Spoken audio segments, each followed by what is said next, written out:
गीता 18 के श्लोक नंबर 62 में भगवान स्वयं कह रहे हैं कि अर्जुन उस परमेश्वर की शरण में जा जिसकी कृपा से परम शांति व शाश्वत स्थान अर्थात सतलोक को प्राप्त होगा। वो परमेश्वर कौन है, कहाँ है, कैसा है, जानने के लिए कृपया अवश्य सुनिए जगत गुरु तत्वदर्शी संत रामपाल जी महाराज के अमृत वचन। क्या बताते हैं कि धू धूकार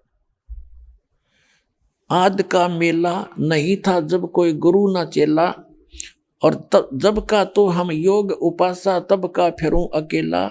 धरती नहीं जद का मेरा टीका है, या तेरी पृथ्वी भी नहीं थी मैं तब का ये तिलक लगाए बैठा हूं। यानी मैं सनातन परमात्मा हूं, आदि राम हूं, ये कहना चाह रहे भगवान।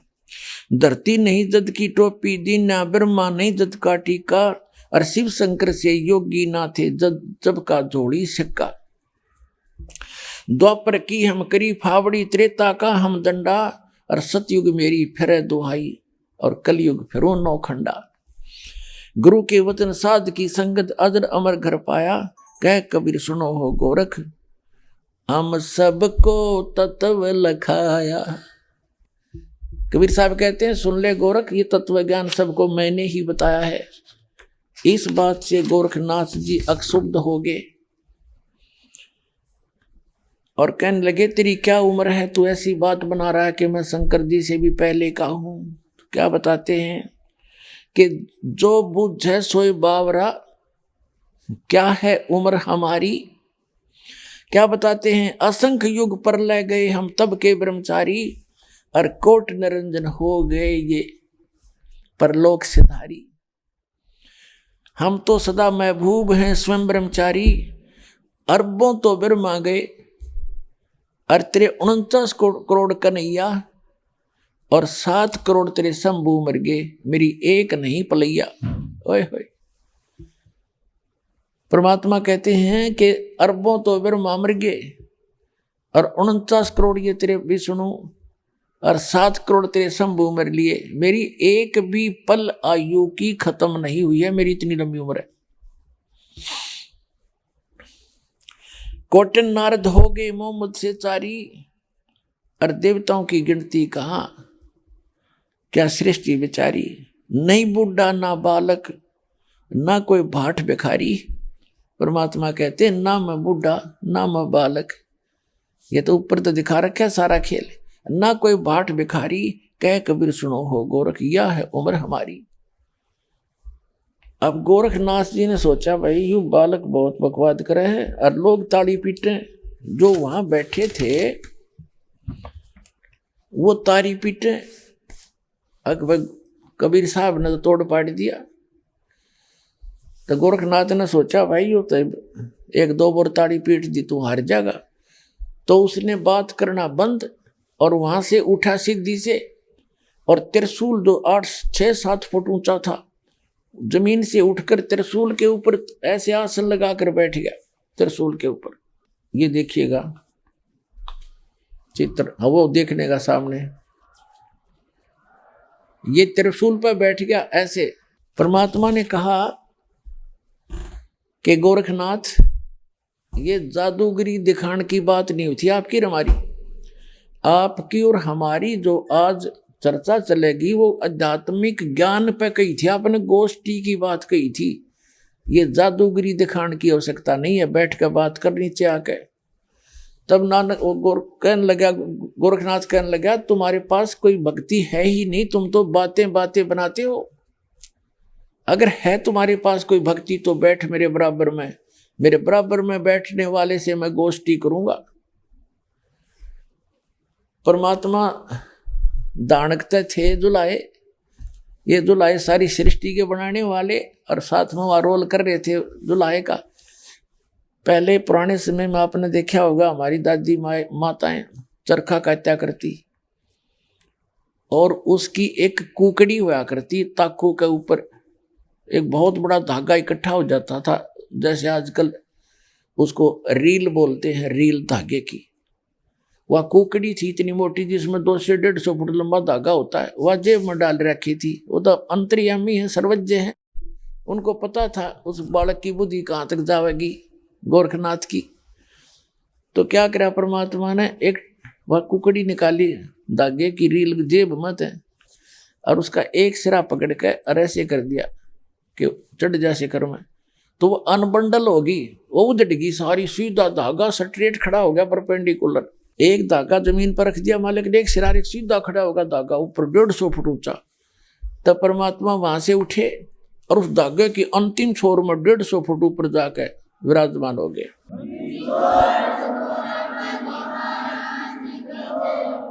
और फिर कहा कि आजा गोरखनाथ, यहां बैठ मेरे बराबर में,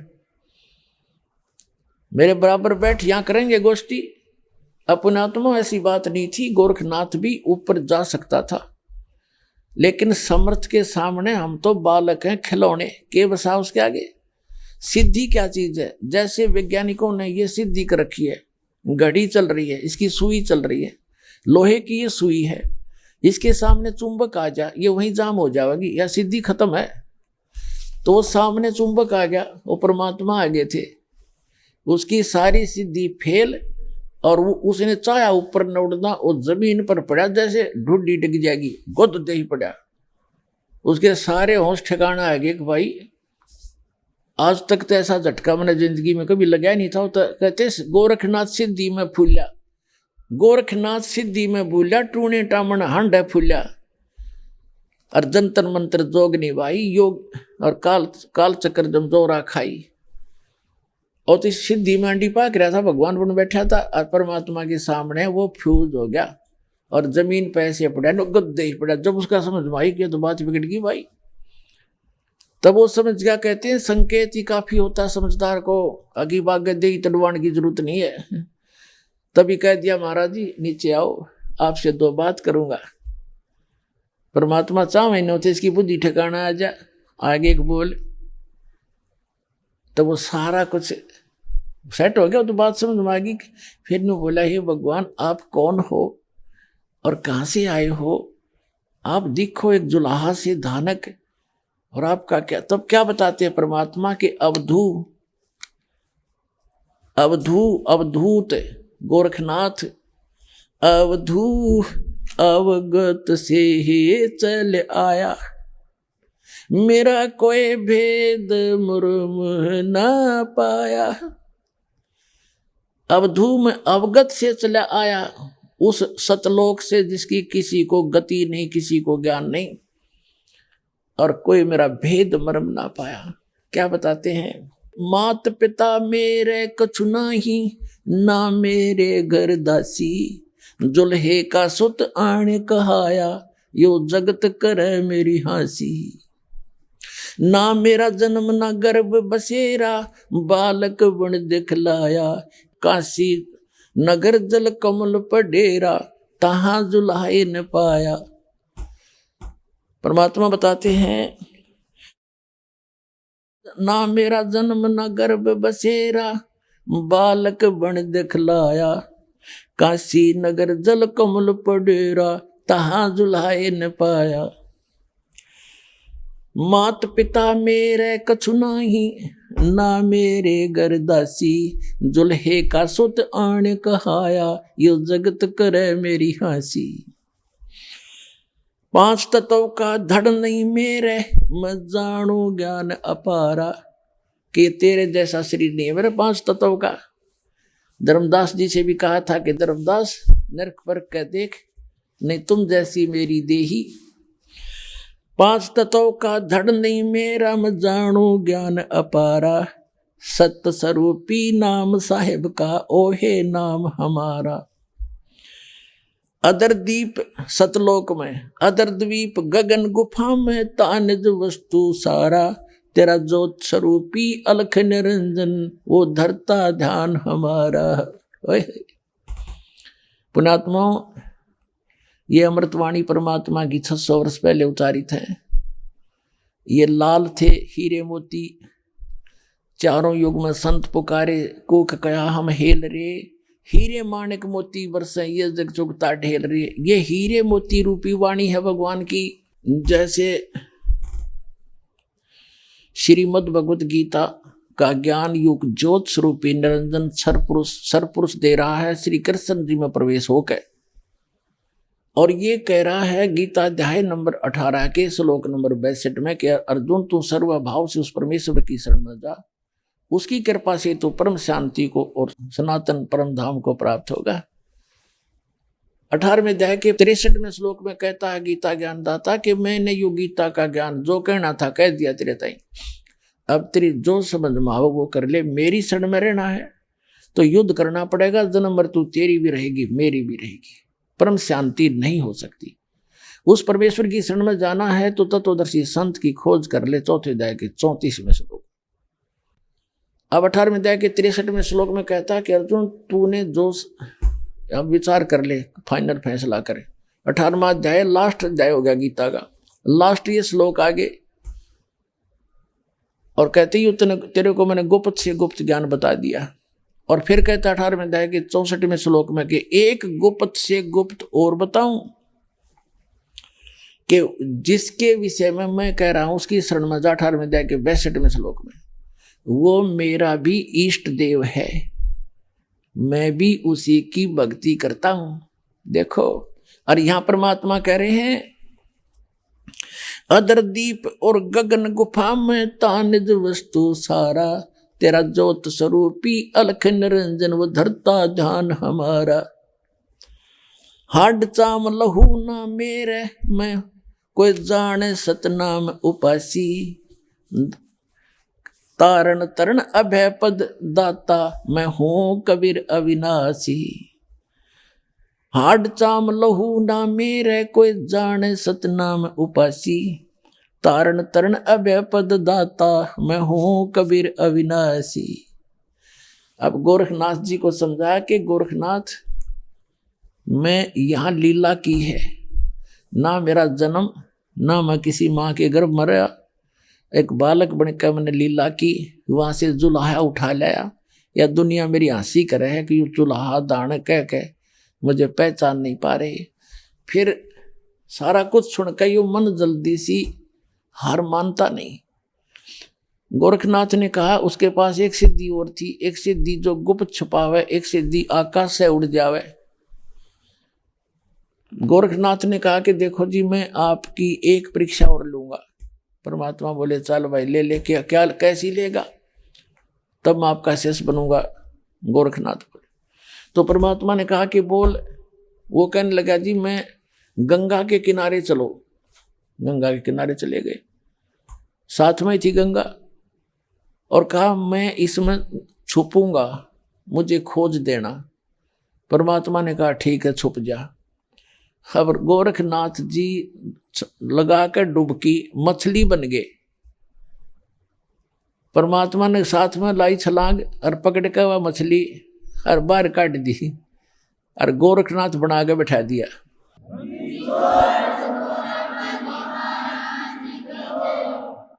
तब गोरखनाथ ने चरण पकड़ लिए और मान गए भगवान आप तो समर्थ है। परमात्मा बोले इन सिद्धियां तो समर्थ की पता नहीं चलेगी, अब मैं तुझे ज्ञान सुनाऊंगा। तो गोरखनाथ जी को ज्ञान सुनाया और गोरखनाथ जी को प्रथम मंत्र भी मालिक ने दिया था, लेकिन सार नाम नहीं बताया। तो उस नाम उस ज्ञान के आधार से गोरखनाथ आंडी पा गया। और जहां भी यू ज्ञान तैसा बच्चों तुम सुनाने लग जाना, कहीं पर छोटा सा बालक भी चक्कर कटा देगा यहाँ के विद्वानों को, लेकिन समाधान बिना बात के बनेगी। नाम तो इस दास के बिना अगर कोई ज्ञान भी सुना देगा तो अच्छी बात है, और स्वयं गुरु बन गया तो सत्यानाश है। उसको चाहिए कि यहाँ लावर नाम दिलावे। गोरखनाथ को चाहिए था कि गुरु जी के पास लाते, उनसे उपदेश दिलाते, लेकिन उसने स्वयं गलती की, आप फिर गुरु बन बैठा। और ज्ञान बड़ी दुनिया में वाह वाह होगी, वह गोरख जैसा ज्ञान नहीं, बड़ा विद्वान पुरुष है। परमात्मा कहते बेखा के लश्कर फिर ये वाणी चोर कठोर, और सतगुरु धाम ना पहुंचेंगे ये 84 के ढोर। तो कबीर साहब कहते हैं सूक्ष्म वेद में कहा गोरख से ज्ञानी गणेश सुख दे जति जिहान, और सीता सी बहु भारिया ये संत दूर स्थान। गोरख जैसे ज्ञानी गणे धक्के खाते फिर इनसे लाभ होना ही नहीं, क्योंकि वो मोक्ष दे ही नहीं सकते, वो अधिकारी नहीं है। और सीता जैसी नेक पत्नियां भी बहुत मिल जाएंगी जो पतिव्रता होंगी, लेकिन संत का मिलना बड़ी मुश्किल सी बात है। तो पुण्यात्माओं, आज आपको वो सुदुर्लभ हो गया। ये दास वो संत है, कोट्यों मध्य कोई नहीं रह झूमकरा, अरबों में कोई गर्क सुनो रह झूमकरा। श्रीमद् भगवद गीता में कहा 7वें अध्याय के 19वें श्लोक में, बहु नाम जन्मा नाम अंते ज्ञानवान माम प्रपद्ये, और वासुदेव सर्वमिति स महात्मा सुदुर्लभ है। कि बहुत बहुत जन्मों के अंत में कोई ज्ञानी व्यक्ति ब्रह्म तक की पूजा, मेरी पूजा करता है, नहीं तो ब्रह्मा विष्णु महेशान उपासना में फंसे रहते हैं। और ये बताने वाला कि वासुदेव सर्वमिति, वासुदेव का अर्थ है जो ओवरऑल कंट्रोलर, जिसका सबके ऊपर आधिपत्य हो, वो कुल का मालिक ही सब कुछ है, वो पूर्ण परमात्मा ही मोक्षदायक है, वही सब कुछ है, उसी की भक्ति से मोक्ष होगा। कहते हैं ये बताने वाला महात्मा तो बड़ी मुश्किल से प्राप्त होगा। उसके विषय में कहा, ज्ञानी गोरख से ज्ञानी गणे, और सुख दे जति जहान, और सीता सी बहु भारिया संत दूर स्थान। संतों के घर बहुत दूर है, तो संत बहुत दुर्लभ मिलेगा। तो पुण्यात्माओं, आपको सुलभ हो गया वो संत। ये दास बैठे अपना कल्याण कराओ, और सारे विश्व में डंडोरा पीट दो, उनका भी कल्याण होगा।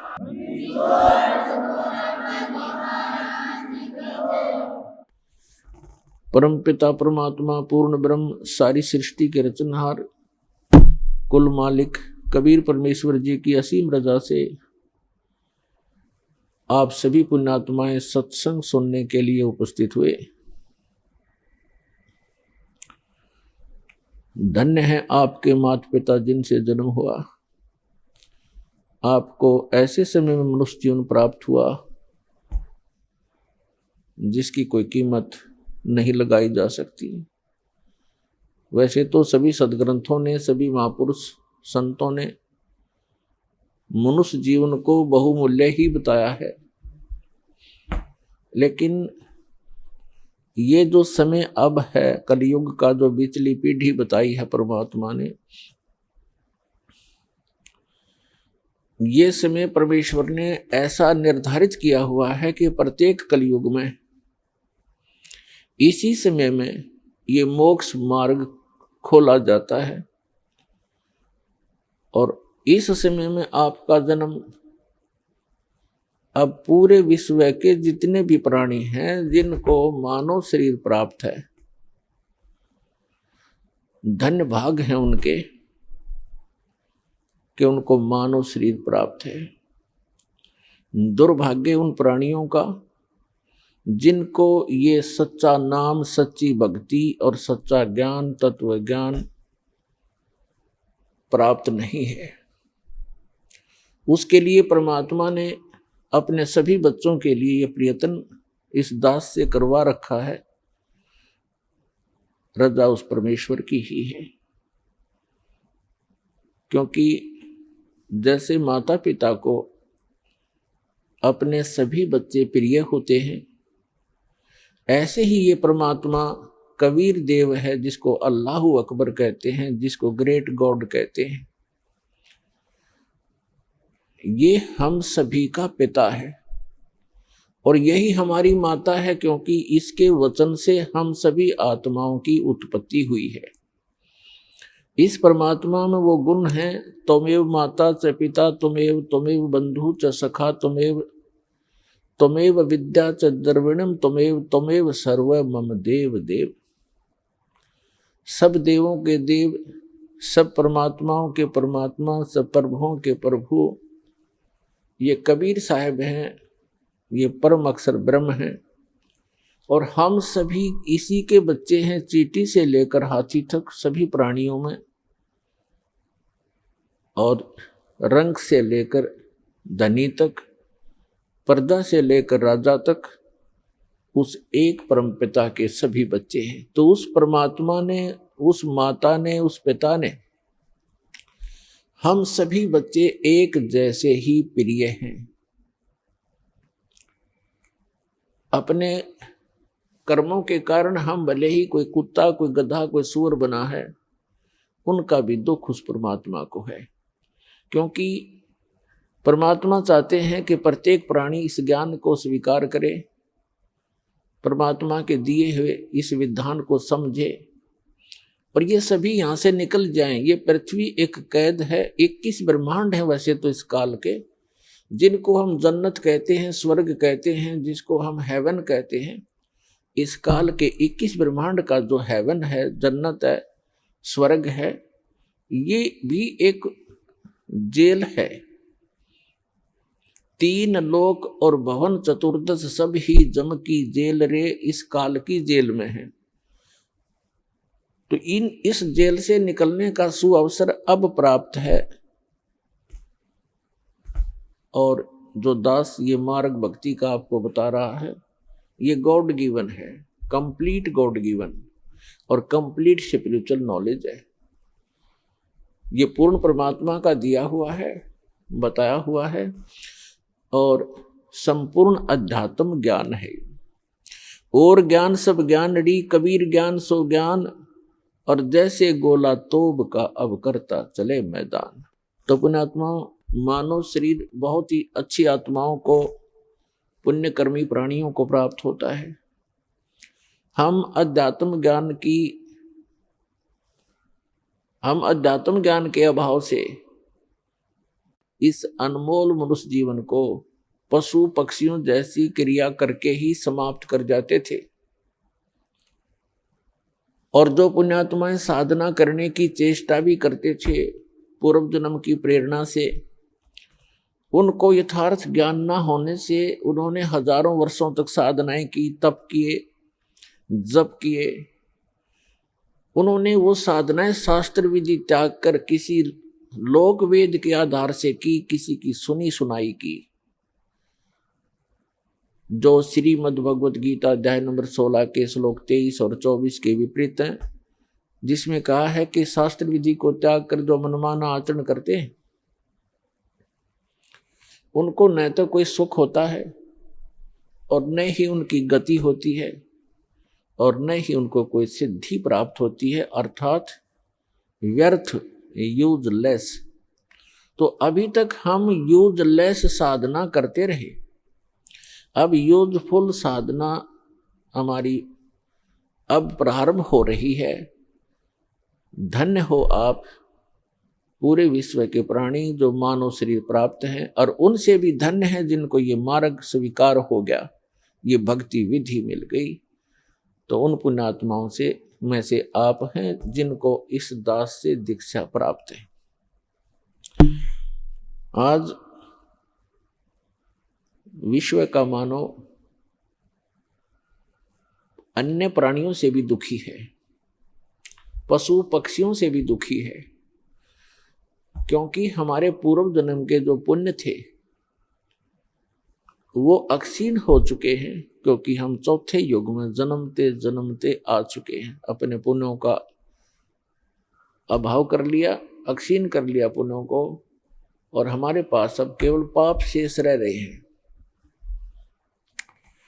जिस कारण से जैसे पाप और पुण्य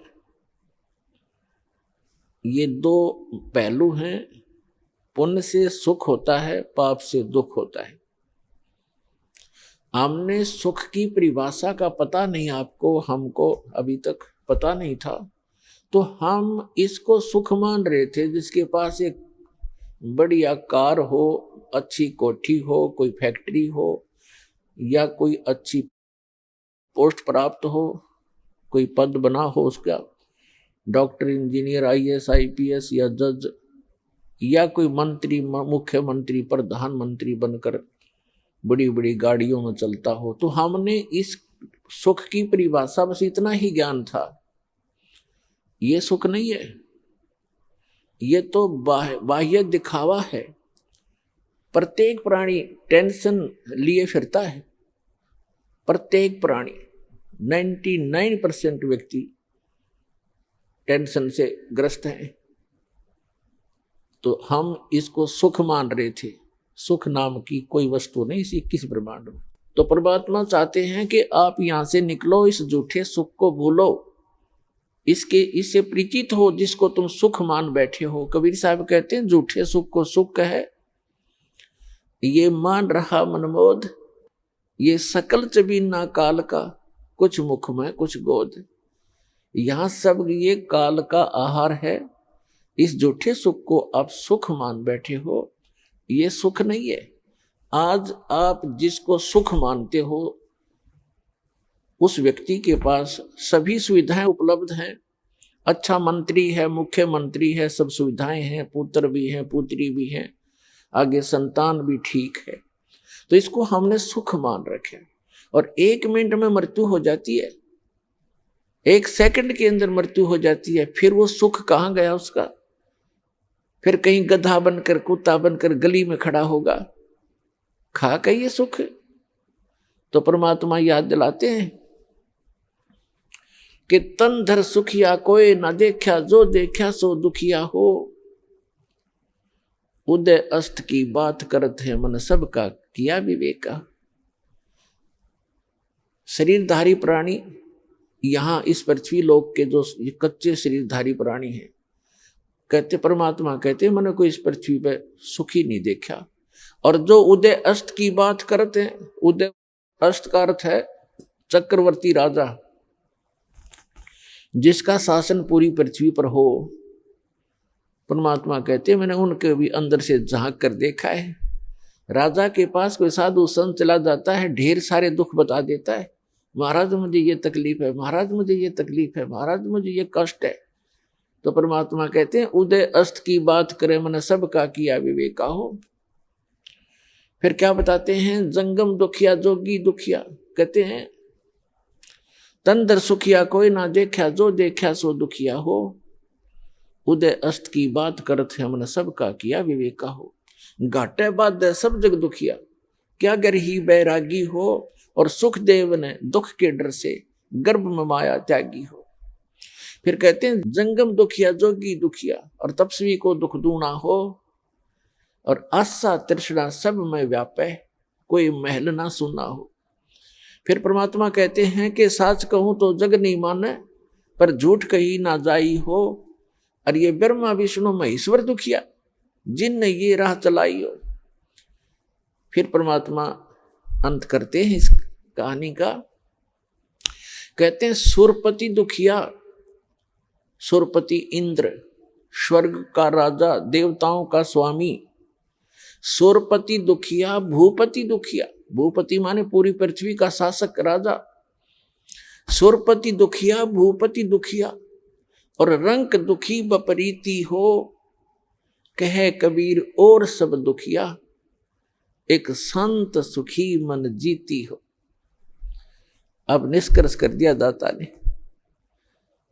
कि आप जी ब्रह्मा, श्री विष्णु, श्री शिव जी को सुप्रीम पावर मानकर इनकी आराधना कर रहे हो, और इनसे हटकर कोई कहना सुनाना चाहता है तो आप जी बिल्कुल सुनना नहीं चाहते।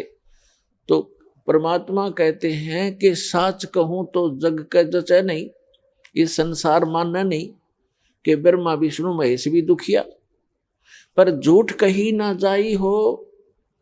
और ये ब्रह्मा विष्णु तुम्हारे शिव जी दुखिया, जिन ये राह चलाई हो। अब विचार करके देखो, विष्णु जी को श्राप दे दिया किसने? नारद जी ने। क्यों? क्योंकि उसने हरि का रूप मांगा था विवाह करवाने के लिए, और कहते हैं विष्णु जी ने उसका बंदर का मुख लगा दिया, जिस कारण से नारद जी ने भगवान विष्णु को श्राप दे दिया। उस श्रापवश भगवान श्री विष्णु श्री रामचंद्र रूप में राजा दशरथ के घर जन्म लिया। श्री रामचंद्र जी का जीवन देख लो, वो कितना सुखी रहे होंगे। श्री विष्णु जी विवाह हुआ छोटी आयु में, विवाह होते ही वनवास हुआ, वनवास में से उसकी धर्मपत्नी का अपहरण हुआ, वो रावण राक्षस के जेल में पड़ी है, हाहाकार मचा हुआ। फिर उसको छुटवाने के लिए सीता जी को रावण की कैद से छुटवाने के लिए कितना भयंकर युद्ध हुआ, करोड़ों व्यक्ति मारे गए, दिन रात हाहाकार मचा रहा। और उसके बाद फिर सीता जी को वापस लाए, अग्नि परीक्षा ले गए। अग्नि परीक्षा माने कि सीता जी को अग्नि में बैठा दिया था चिता के ऊपर कि यदि तूने रावण से संपर्क किया है तो जल जाएगी, और नहीं किया है तो तू निष्कलंक है, तो अग्नि से जलेगी नहीं। वो अग्नि से नहीं जली। लाखों लोगों के सामने परीक्षण हुआ। श्री रामचंद्र जी सीता जी को लेकर घर आ गया। कुछ दिनों के बाद सीता गर्भवती थी। उधर से किसी धोबी ने व्यंग कस दिया, अपनी पत्नी को कूट रहा था, पीट रहा था और कह रहा था कि तू 2 दिन घर से बाहर कहाँ रही? मैं इस दशरथ पुत्र रामचंद्र जैसा नहीं हूं कि उसकी पत्नी रावण के पास रही 12-10 वर्ष तक और उसको आज घर रखे हुए है। मैं उस जैसा नहीं हूं। इस बात को श्री रामचंद्र जी ने अपने कानों सुन लिया, क्योंकि वो रात्रि के समय वेश बदलकर घूमा करते थे। उस समय के राजा ऐसी व्यवस्था रखते थे। इस बात को सुनकर के दुनिया में मैं क्या मुंह दिखाऊंगा, मेरे ऊपर उंगली कसी जाती है, टॉन्ट कसे जाते हैं। अगले दिन अपनी धर्मपत्नी सीता जी को घर से निकाल दिया, गर्भवती को। पुण्यात्माओं, यदि हमने लोक वेद लोगों के ही दंत कथाओं से ही अपना शासन व्यवस्थित करना है तो कैसे हम राजा, कैसे हम भक्त, कैसे हम भगवान। लाखों लोगों के सामने परीक्षण किया सीता जी का और वो निष्कलंक। और एक धोबी ने कह दिया कि मैं उसके कहने मात्र से अपनी पत्नी का परित्याग कर दिया, तो धिक्कार है ऐसे डिसीजन को। आप आम आदमी भी ना करे ऐसी गलती, आम आदमी भी नहीं कर सकता। जिसकी पत्नी के गर्भ हो और उसको घर से निकाल दे, कहाँ जाएगी फिर वो? तो पुण्यात्मा, भले ही उसने लोगों की शर्म से निकाल दिया होगा, निकाल दिया, लेकिन अंदर से दुख उसका गया नहीं। वो सीता जी कहीं रही, अब उसके बच्चे कहाँ, और आप राजा बना बैठा। सपने में सुख नहीं उस व्यक्ति को, चाहे कितनी बात बनावे। वही श्री विष्णु जी श्री कृष्ण रूप में जन्मे। जन्म से ही दुख शुरू हुआ था, मृत्यु होगी, सुख का सांस श्री कृष्ण जी को नहीं हुआ। श्री विष्णु जी के दूसरे रोल को आप देख सकते हैं। जेल में जन्म हुआ, मामा शत्रु हो गया, कभी काल्यवन, कभी जरासेंग, कभी कोई शिशुपाल उनके साथ झगड़ा करने को आते हैं। फिर जाकर के एकांत स्थान पर अपना स्थान खोजा, द्वारका समुद्र के अंदर, वहां रहे कुछ दिन। उसके बाद अंत देखो श्री कृष्ण जी के पूरे कुल का। दुर्वासा जी ने श्राप दे दिया कि तुम्हारा कुल नाश होगा। श्री कृष्ण जी अर्थात विष्णु जी के सामने उनके 56 करोड़ यादव हो गए थे। 56 के 56 करोड़ आपस में लड़के कटके मर गए। श्री कृष्ण जी के अर्थात विष्णु जी के पोता और पोते भी। तो यहाँ परमात्मा कहते हैं, साच कहूं तो जग नहीं माने और झूठ कही ना जाई हो। ये ब्रह्मा विष्णु महेश्वर दुखिया जिन ये राह चलाई हो। फिर कहते हैं कि सुरपति दुखिया, भूपति दुखिया और रंक दुखी बपरीती हो। सुरपति देवताओं का राजा, इंद्र दुखी। इंद्र की कहानी आप पढ़ कर देखो पुराणों के अंदर। एक बार राक्षसों का और देवताओं का युद्ध हो गया, राक्षस विजयी हो गए। इंद्र भाग गया, गद्दी छोड़कर जंगलों में छुप गया, कोई वर्षों तक भूखा प्यासा पड़ा रहा, खा के वह सुख। और इंद्र की मृत्यु के उपरांत उस राज को भोग करिए, राजा चाहे स्वर्ग का हो चाहे पृथ्वी का हो, अगला जन्म उसका गधे से शुरू होता है। तो बाढ़ में जाओ ऐसा राज जो अगले जन्म में गधा बने। तो हम बिना ज्ञान के इस झूठे सुख को सुख मानकर अपना जीवन नाश कर रहे हैं। अब इसको सफल करो पुण्यात्माओं। हमें विकल्प प्राप्त हुआ, अभी तक इसका विकल्प नहीं था। कोशिश करके भी हम काल के जाल से नहीं निकल पा रहे थे। अब क्या बताते हैं परमात्मा के सुरपति दुखिया, भूपति दुखिया, रंक दुखी बपरीती हो। कि रंक यानी निर्धन व्यक्ति तो स्वाभाविक दुखी होता है, उस पर तो सभी दुख विद्यमान होते हैं। अब क्या बताते हैं कि कहे कबीर और सब दुखिया, एक संत सुखी मन जीती हो। एक संत सुखी हो सकता है इस पृथ्वी पर जिसने अपने मन को जीत लिया। मन को पुण्यात्मा जीतना कोई हंसी खेल नहीं है। और गीता में लिखा है कि अर्जुन ने पूछा कि हे भगवान, आप कहते हो कि मन और इंद्रियों को रोक के एकांत स्थान पर ध्यान लगावे, तो अर्जुन कहता है भगवान इस मन को रोकना बड़ा कठिन है। इस बात को गीता ज्ञानदाता भी कहता है कि मन को रोकना तो वायु तूफान को रोकने के तुल्य है। फिर भी कहा कि कोशिश करे, उसका अभ्यास करने से उसका कुछ राहत मिल सकती है। ये तो है एक वेद ज्ञान जो इनकम्प्लीट है, क्योंकि बहुत से ऐसे ऋषि हैं, जैसे एक श्रृंगी नाम के ऋषि थे। उन्होंने इसी आधार से वन में जाकर घोर तपस्या की, हठ योग किया, इसी मन को रोकने के उद्देश्य से।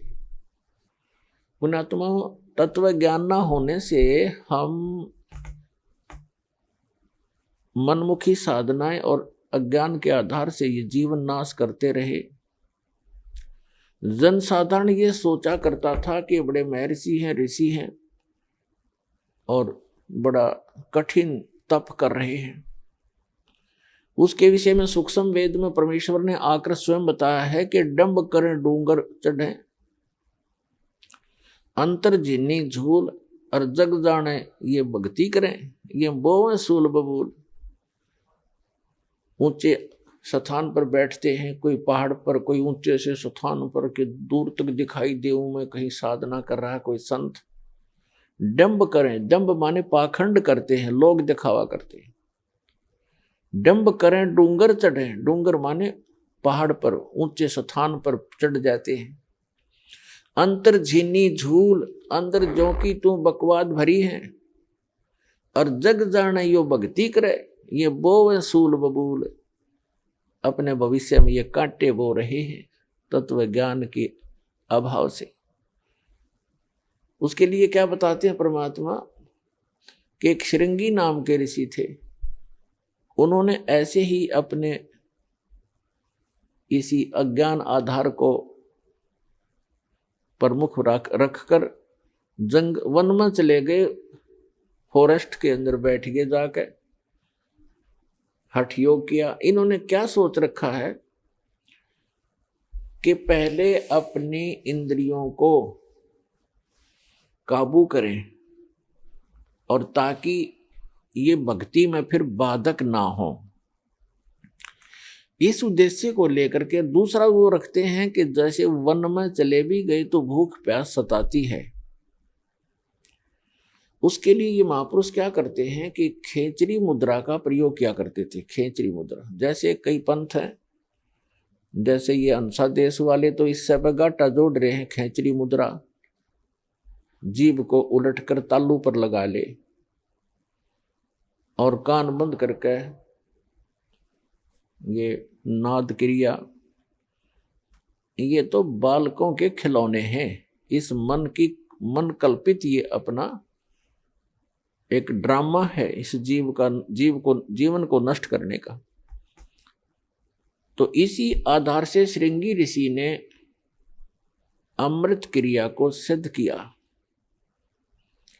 जैसा कि ये संत बताते हैं, ये तो इनको तो कख भी पता नहीं अमृत क्रिया क्या होती है। तालू का जीभ लगा लो ऐसे मोड़ कर, और कहते हैं फिर तालू से अमृत टपकेगा। ये तो लाड़ टपके हैं, अमृत थोड़ा टपकेगा इससे। बकवाद करें। ये एक ऐसी क्रिया है जैसे जीभा को वापस मोड़ेंगे और तालू के लगाने की हम चेष्टा करेंगे तो हमारी नाड़ियां कसती हैं जो जिह्वा से और मस्तिष्क से संबंधित है। हमारे इस शरीर के अंदर इस तालू के ऊपर, ये जो तालू है लटक रहा है हमारे, इसके ऊपर एक थोड़ा सा स्थान है, वो कम प्लेस है, और उसके अंदर एक अमृत भरा रहता है सदा, और वो अमृत वहां से सीधा चल के नीचे जाता है नाभि के पास, ऑटोमेटिक चल रहा है वो, और उसको एक कुंडलनी शक्ति है, कुंडलनी शक्ति बोल रहे हैं, नागिनी कहा संतों ने। उसकी 2 जिह्वा हैं सर्प जैसी, और वो उस अमृत को वो पीती रहती है, शरीर में नहीं जा पाता, वो उसको वो चूस करके नष्ट कर देती है। उसके अंदर एक ऐसी क्रिया है। तो फिर क्या होता है, जब हम श्वास क्रिया को अभ्यास करते हैं श्वास का, और वो श्वास के साथ ऐसे खड़ी है, ऐसे उसका नाभि के जहां वो अमृत टपकता है ऊपर से जाकर नाभि के पास, उसका मुंह बिल्कुल उसके ऊपर है ऐसे। और जब हम श्वास क्रिया का अभ्यास करेंगे, उस श्वास क्रिया से उसका मुंह ऐसे नीचे को हो जाएगा, और फिर वो अमृत जो है पूरे शरीर में जाना शुरू हो जाएगा। श्वास क्रिया से तो उसका मुंह टेढ़ा होगा, ऐसे नहीं रहेगा ऊपर को, वो ऐसे मुड़ जाएगा नीचे को। जो ऐसे टपक रहा था अमृत, उसको वो खा रही थी, फिर वो ऐसे हो जाएगी, उस पे उसके मुंह पे नहीं जाएगा। ये तो श्वास क्रिया का लाभ मिलेगा। और फिर जो हम तालू पर जिह्वा लगाने की चेष्टा करते हैं, उससे क्या होगा कि हमारा जो ऊपर इस तालू के ऊपर एक स्थान है जहां पर ये अमृत भरा रहता है, लिक्विड सा है ये, इसके उसके नीचे वो एक जैसे इसको अर्ध छोटा सा बेर होता है, बेर का फल, बेरी का फल, उसको आधा काट दे, साफ कर दे, इतना सा है वो, ऐसे आधा कटा हुआ, और उसके बिल्कुल नीचे एक वाल है, वाल, और उसके ऊपर एक छोटी सी नाड़ी टिकी हुई है जो उस वाल के सुराख को रोक रही है। तो उस अभ्यास करने से एक तो उसकी वो नीचे को हो जाएगी, नागनी श्वास के जो श्वास क्रिया से तो नागनी का फन नीचे को हो जाएगा, और फिर वो नीचे जाना शुरू होगा, और जिस रास्ते से फिर वो जाएगा उस नागनी के हाथ नहीं लगेगा, वो पूरा शरीर में व्याप्त हो जाएगा। एक स्वाभाविक ओवरफ्लो होकर के वो छोटा सा जो अर्ध बेर का, आधे बेर का जितना स्थान समझो खाली, ओवरफ्लो होकर जब जाता है तो वो नागनी के मुंह पर गिरता रहता है। तो अब वो चाहे उस सुराख से जाएगा और चाहे वैसे ऊपर के ओवरफ्लो होकर जाएगा, तो उस कुंडलनी जो नागनी है उसके नाभि के चारों तरफ, नाभि के पास हमारी सभी पूरे शरीर की नाड़ियां इकट्ठी हो जाती हैं। उनका एक ऐसा बंध है वहां पर, उसके ऊपर वो ऐसे लपेटी हुई है जैसे आपने देखा हो वृक्ष के ऊपर बेल होती है पीली सी, तो ऐसे वो लपेटा लगाए रहती है, उसको नाड़ियों में नहीं जाने देती, और ऊपर से जो आता उसको स्वयं चूस लेती है। तो फिर वो नाड़ियों की जकड़ ढीली कर देती है, वो अपने आप मुरझा जाती है, क्योंकि उसको श्वास की क्रिया से वो बंद हो जाती है। और फिर उससे जो हम जिह्वा का अभ्यास करते हैं, तो जो तालु है ऊपर जहाँ सरोवर है, जिसको मान सरोवर कहते हैं शरीर में, जहां पर ये अमृत भरा हुआ है, उसका नीचे का सुराख थोड़ा सा खुल जाता है, उससे फिर अमृत टपकना प्रारंभ करता है। अब कहने का भाव ये है कि ये सारा कुछ भी हो गया, आपकी कुंडलनी शक्ति भी जागृत होगी, और वो नागिनी भी दबगी नीचे को होगी, और उधर से आपकी अमृत क्रिया भी सिद्ध होगी। फिर अब क्या होगा, उससे क्या होता है कि शरीर के अंदर ज्यादा भोजन आहार की आवश्यकता नहीं रहती, शरीर बगैर खाए भी वर्षों तक रह सकता है। और भक्ति से ही मिली नहीं तो 1-1 लाख वर्ष तक बैठ कर चले गए, फिर गधे की योनि पाई। इन क्रियाओं से क्या लाभ हुआ? जैसे खेत संवार लिया, बहा दिया, घास उसका अड़ंगा खत्म कर दिया और खूब, और बीज बोया नहीं, बीज है नहीं, गेहूं के स्थान पर भांग बोली, यानी सत मंत्र ना जाप करके अन्य मंत्रों का जाप कर दिया, वो भांग बो दी। तो भांग जीवन रक्षक नहीं है, जीवन नाशक है।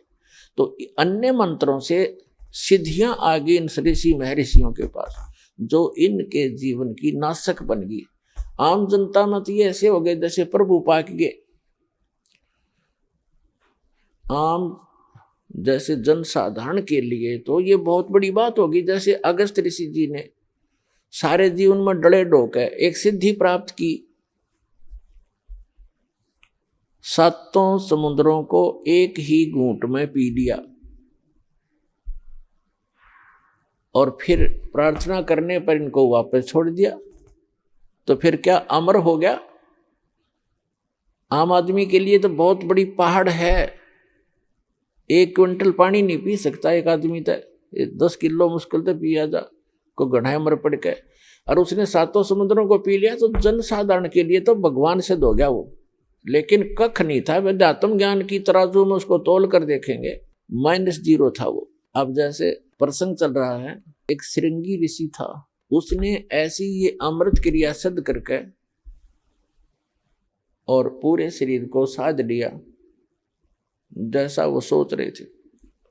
और फिर क्या करता था वो, सारे दिन में एक वृक्ष की छाल पर, वृक्ष की छाल पर एक बार दिन में जिह्वा लगाता था, ऐसे चाटता था, उसी से संतुष्ट हो जाता था, क्योंकि उसने अमृत क्रिया को सिद्ध कर रखा था। तो उसको इस बात का गर्व हो गया कि अब तूने अपनी इंद्रियों पर काबू पा लिया। वो ऋषि अयोध्या नगरी के पास बाहर बनी में, बाहर जंगल में, वन में, गांव से आधा किलोमीटर की दूरी पर रास्ते के साथ में बैठ गया, वृक्ष की तरफ मुंह करके, और सारा दिन में एक बार वृक्ष के छाल को जिह्वा से चाटे और बस ध्यान मगन रहे।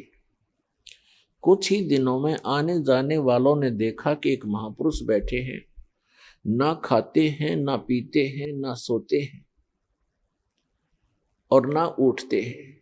आसपास पूरी नगरी अयोध्या के लिए एक बहुत बड़े जो है अचंभे की बात थी।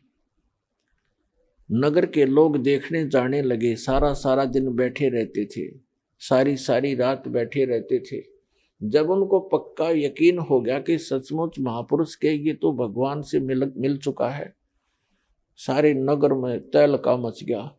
राजा दशरथ तक बात गई। राजा भी स्वयं वहां पर गए अपने परिवार समेत संत के दर्शनार्थ, लेकिन संत मस्त हैं, ना किसी से बोलते हैं और न ही दिन रात में कहीं उठते और बैठते हैं, ना जाते हैं, ना कुछ पीते हैं, ना खाते हैं। उनके साथ उनकी बेटी भी गई, राजा दशरथ की। श्री रामचंद्र जी और अन्य का जन्म तो बहुत बाद में हुआ है। उसमें उनकी एक पुत्री थी।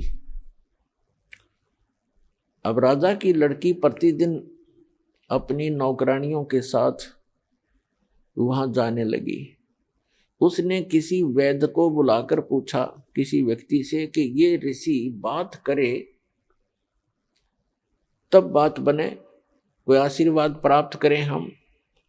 तो एक वैद्य ने बताया कि जहां ये जिह्वा से चाटता है वहां पर मधु का लेप कर दिया जाए, यानी शहद लगा दिया जाए। अगले दिन उस राजा की लड़की दशरथ की बेटी ने ऐसा ही करवा दिया। जहां वो जिह्वा लगाता था वहां शहद लेप दिया थोड़ा सा। पहले दिन एक बार जिह्वा लगाता था पहले वो, आइए अब हम उन श्रद्धालुओं के अनुभव जानते हैं जो जगत गुरु तत्वदर्शी संत रामपाल जी महाराज जी से दीक्षा प्राप्त कर चुके हैं तथा उनके द्वारा बताए गए भक्ति मार्ग पर चल रहे हैं। नमस्कार जी। नमस्कार सर। सर क्या नाम है आपका? सर मेरा नाम है रशपाल सिंह कुमाण। सर कहाँ से आए आप? मेरा गांव है कप्याल, डिस्ट्रिक्ट संगरूर, पानीगढ़ तहसील। सर संत रामपाल जी महाराज की शरण में आने से पहले आप क्या साधनाएं करते थे? सर मैं साधनाएं तो कोई नहीं करता था, लेकिन जहाँ भी कोई मड़ी मस्जिद कोई भी 4 ईंट लगा दी वहीं प्रणाम कर देता था कि सभी जगह परमात्मा है। सर संत रामपाल जी महाराज की शरण में कैसे आए आप? सर मैं बहुत ज़्यादा नशा करता था। जब मैं कॉलेज टाइम में 2006 की बात है, जब मैंने कॉलेज में एडमिशन लिया तभी मैं कुछ गलत सोसाइटी में घुस गया और तभी से मैं इतना नशा करने लग गया कि धीरे धीरे शीशी होती है सर जी, वो रेक्सकॉफ की बोलते हैं, हमारे यहाँ फैंसी बोलते हैं उसको, वो फैंसी की मैं शीशी पीने लग गया और कैरी सोमा की गोली खाने लग गया। 50-50 गोली खा जाता और 3-3 4-4 वो शीशियाँ पी जाता और सुल्फा पीता था सर जी, और मैं शराब की भी बोतल पी जाता था और सारा दिन लड़ाई झगड़े करने, कभी कहीं। घर वालों ने परेशान थे मेरे से, घर में रोटी कभी बनती कभी नहीं बनती तो घर वाले बना के रख देते, खाते नहीं, सारे घर वाले परेशान थे। और तभी मेरे गांव का एक लड़का था, उसने मेरे को बताया कि भाई ऐसे ऐसे करके एक संत है, संत रामपाल जी महाराज जी, कि उनका पास तू नाम ले ले। उसने, वो भी नशा करता था, उसने संत रामपाल जी से नाम दीक्षा ली थी, तो वो मेरे को ले गया वहाँ आश्रम में। मैं आश्रम में भगत जी भाई गया और मैंने जाके वहाँ सारा सिस्टम देखा और उसके बाद मैंने भी नाम ले लिया वहाँ जाके। नाम लेने के बाद मैं घर आ गया और मैंने ज्ञान बिल्कुल नहीं सुना और मैं आते ही फिर नशा करने लग गया। और फिर वो मेरे गांव वाला जो लड़का था उसने मेरे को एक मेमोरी कार्ड दिला दिया वहाँ से, आश्रम में से, और वो बोला कि भाई इस सत्संग को सुना कर। और भैया मैं वहाँ नशा कर लेता, पूरा शीशी पी लेता, सुल्फा पी लेता और शराब भी पी लेता, सिगरेट बीड़ी पीता और सारा दिन लीड लगा के सत्संग सुनता रहता। और सत्संग सुनते सुनते मेरे को कुछ ज्ञान होने लग गया कि मेरी, जैसे गुरुजी बताते हैं संत रामपाल जी महाराज जी के, जब आत्मा को ज्ञान हो जाता है, पाप कम हो जाते हैं तो आँखों से आंसू आने लगते हैं। ऐसे ही भैया मेरे साथ हुआ कि जब संत रामपाल जी सत्संग करते तो मेरी आँखों में से आंसू आने लग जाते। और एक दिन संत रामपाल जी ने वो सत्संग सुनाया गुरु नानक साहब जी का, कि ऐसे ऐसे गुरु नानक साहब जी को परमात्मा बई नदी पे मिले और वहाँ सतलोक लेके गए, सारा उन्होंने बताया कि उन्होंने ये नाम जपा। तो सिख समाज में होने के कारण मेरा और ज़्यादा इंटरेस्ट बढ़ गया। तो भैया जी ऐसे ऐसे करते करते मैंने, आप जब विश्वास नहीं करोगे, मैंने सत्संग सुनते सुनते नशा छोड़ दिया, शीशी ले पीना बंद कर दिया, सुल्फा पीना बंद कर दिया। सर जैसे कि आपने बताया कि आप नशे के इतने आदी थे कि एक दिन में 50-50 गोलियां नशे की आप खा लेते थे और आपके परिवार वाले और आस पड़ोस वाले भी आपसे बहुत ज़्यादा दुखी थे। तो सर जब आप संत रामपाल जी महाराज की शरण में आए तो सर उसके बाद आपके जीवन में क्या परिवर्तन आया, क्या आपके अनुभव रहे? परिवर्तन जो आया, ये पहले तो मेरे को यकीन ही नहीं था, क्योंकि मैंने 4 महीने जनरेशन केयर सेंटर है अपने हमारे यहाँ पटियाला में, मैंने वहाँ 4 महीने मेरे घर वालों ने नशा छोड़ने के लिए वहाँ छोड़ के रखा मेरे को, और मैं उन्हीं की गाड़ी लेके भाग आया और आते ही फिर मैंने नशा करना शुरू कर दिया। और मेरे को ऐसा था भैया कि कोई भी ऐसी ताकत नहीं कि ये नशा छुड़वा दे, और मैं छोड़ना भी चाहता था। मेरी माँ, आप सच नहीं मानोगे, मेरी माँ मेरे को कह देती थी कि बेटा तू मर जा। मैं कह देता था माँ मेरे से मरा नहीं जाता, तू मेरे को ऐसे कर, कुछ खाने में मिला दे और मेरे को मत बता। आप भैया यकीन नहीं मानोगे, मेरे घर पे जाके ये पूछ सकते हो, यही स्थिति सेम टू सेम थी हमारे घर पे। वो मैं कहता था माँ तू इसमें डाल दे कुछ, मेरे को मत बता और मैं मर जाऊंगा, ठीक है। और भैया मैंने बहुत बार मैंने सुसाइड करने की भी कोशिश की, मेरा पूरा गाँव इस बात का गवाह है कि मैंने 1-2 बार ना ये जहर भी ले लिया था, खा लिया था, और फिर मैं बच जाता था। और तब मैं संत रामपाल जी महाराज के जहाँ जाने से पहले मैंने सोचा भी ऐसी कोई ताकत नहीं यार जो मेरा नशा छुड़वा दे, क्योंकि मेरे को नींद भी नहीं आती थी, मैं मेंटली अपसेट हो जाता था जब मैं थोड़ा बहुत नशे की डोज ऊपर नीचे हो जाती थी। तो मैंने सोचा भी ऐसी कोई ताकत नहीं। जब मैं वहाँ गया तो मैं उस दिन भी नशा करके गया, जिस दिन मैंने नाम दीक्षा ली तब भी मैंने, और मेरे साथ वाला जो मेरे गांव का लड़का था उसने बोला कि भाई तू ऐसा बोल दियो कि गुरुजी मेरा नशा छुड़वा दो। मेरे को यकीन बिल्कुल नहीं था कि मेरा नशा छूट जाएगा, क्योंकि इतना नशा, इतनी डोज लेने के बाद मेरे को कोई यकीन नहीं था। और मैं गया, मैंने बोला गुरुजी ऐसे करके दास नशा करता है, आप मेरा नशा छुड़वा दो। गुरुजी बोले, सिर पे हाथ रखा कि बेटा आज के बाद तू नशा नहीं करेगा। और भैया जब संत रामपाल जी ने, महाराज जी ने मेरे सिर के ऊपर हाथ रख के कहा कि बेटा तू आज के बाद नशा नहीं करेगा, और भैया वो दिन है और आज का दिन है, मुझ को इतनी नफरत होगी नशे से कि नशा करना तो दूर, मैं किसी को ले आके भी नहीं देता। और जो गांव वाले, मेरी गली मोहल्ले के लोग थे जो मेरे से बात करना भी पसंद नहीं करते थे, और आज मेरे से वो हंस हंस के बोलते हैं कि भैया तू आदमी बंदा बन गया, तू हमारे गांव में कहते हैं कि ये बंदा बन गया, अब कहते हैं कि तू बंदा बन गया यार, पहले तू इंसान नहीं था, एक हैवान था। सर और क्या लाभ मिले आपको संत रामपाल जी महाराज से नाम दीक्षा लेने के बाद? सर जी इससे बड़ा लाभ क्या हो सकता है। एक जिसे जो मरा हुआ आदमी, हमारे, आप मेरा नंबर नोट कर लो, मेरे गांव में जाके पूछ लो, मेरे गांव वाले ये कहते थे कि ये आदमी नहीं बचेगा, कुछ भी कर ले कोई। दुनिया के लिए इससे ज़्यादा बड़ी मिसाल क्या हो सकती है कि एक नशेड़ी को नशा छोड़ना सबसे बड़ी, जो भी मेडिकल नशा, कोई भी ऐसा डॉक्टर नहीं था। मेरे घर वालों ने मेरे को डॉक्टरों को भी दिखाया, वो डॉक्टर कहते थे, अपनी बात बता रहा हूँ हकीकत में, कि वो कहते थे कि भैया इसका पता क्या करो, आप इसको थोड़ी सी अफीम दो और शाम को इसको इंग्लिश का दिया दो, दारू का एक दिया दो, अगर ये नहीं, इतना नशा नहीं लेगा तो इसको अटैक आ जाएगा।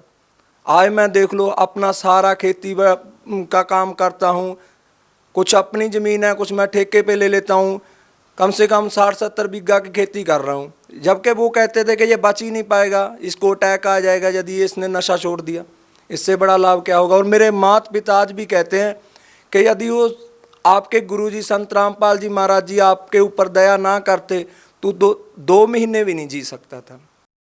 सर जैसा कि आज की जो नौजवान पीढ़ी है, खासकर सर हम पंजाब की बात करना चाहते हैं जहां नशा चरम सीमा पर है, तो सर आज के युवा लोगों को आप क्या कहना चाहते हैं? मैं आज की युवा पीढ़ी को यही संदेश देना चाहता हूं कि भैया कोई ताकत नहीं जो आपका नशा छुड़वा देगी। कोई भी, आप कहीं भी चले जाओ, किसी डॉक्टर के पास, किसी भी पीर के पास, किसी भी सियाने के पास, किसी के पास भी चले जाओ, क्योंकि जितना भैया पैसा मैं नशे में बर्बाद करता था, उतने ही पैसे मेरे घर वालों ने इन सियानों में, इन पीरों में ख़राब कर दिए, तो किसी का कुछ भी नहीं हुआ। और मेरे को डॉक्टरों के पास मैं इनको यही संदेश देना चाहता हूं कि आप संत रामपाल जी महाराज का टीवी पे 7:40 से 8:40 तक सत्संग आता है, आप ध्यान से सत्संग सुनो। अगर आप नशा छोड़ना चाहते हो तो एक यही तरीका है, और संत रामपाल जी महाराज जी हैं जो आपका नशा छुड़वा सकते हैं, वरना दुनिया की कोई ताकत नहीं जो आपका नशा छुड़वा दे। जो लोग आज संत रामपाल जी महाराज से जुड़ना चाहते हैं, वो लोग चाहते हैं कि आपकी तरह उनका भी नशा छूट जाए, वो भी आपकी तरह लाभ पाना चाहते हैं, तो वो नाम दीक्षा कैसे ले सकते हैं?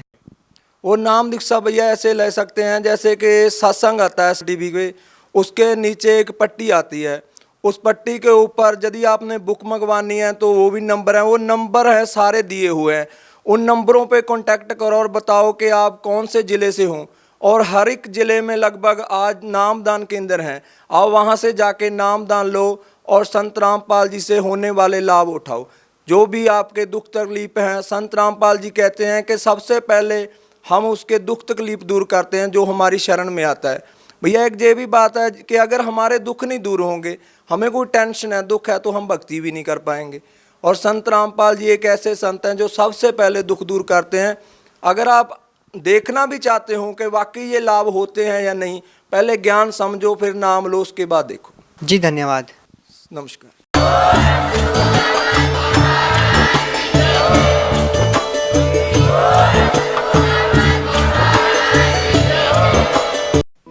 आप सुन रहे थे जगत गुरु तत्वदर्शी संत रामपाल जी महाराज के मंगल प्रवचन।